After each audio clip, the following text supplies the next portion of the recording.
Hello and happy Sunday morning to you. Welcome to another edition of the 2005 Rewind, where I look at films from 2005 that are turning 20 years old here in 2025. This is the penultimate look at 2005 films.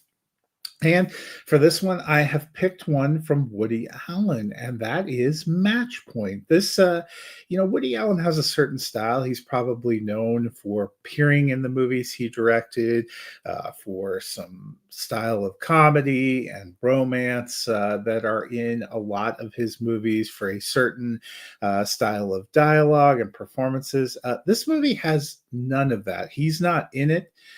It is definitely not a comedy, much more serious film about a an affair gone wrong that turns into a murder plot that uh, turns into so much more. It's a lot darker. It's a lot more dramatic. Scarlett Johansson in here, Jonathan Rhys Meyers, Emily Mortimer, kind of at the heart of all this.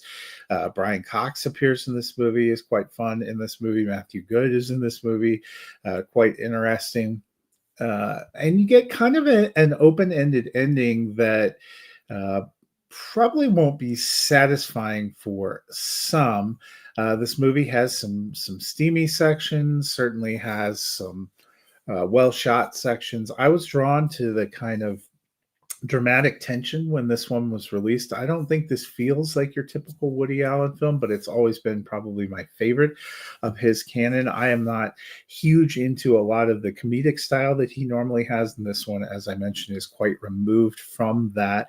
So this is a movie, when I was looking at the list of films that came out in 2005, that kind of stood out to me in a different kind of way. A very famous filmmaker doing something a little bit different. Like I said, it didn't work for everyone, but I liked the tension and some of the story creation here. And that is why it made the list. A very talented cast, some really interesting sequences, and then a surprising ending, but not surprising in the way you might think it's going to end up being surprising. So that is Match Point, one to check out. If you are looking for movies that are a little bit different, if you've seen a lot of typical Woody Allen movies, maybe it's not your thing, this might appeal to you in a little bit of a different way. Well, like I said, that is the penultimate edition of the 2005 Rewind. I will be back next week with my last movie from 2005, and then we are going to go 5 years further back to the year 2000. So that is something to look forward to. Until then, you guys have a wonderful week.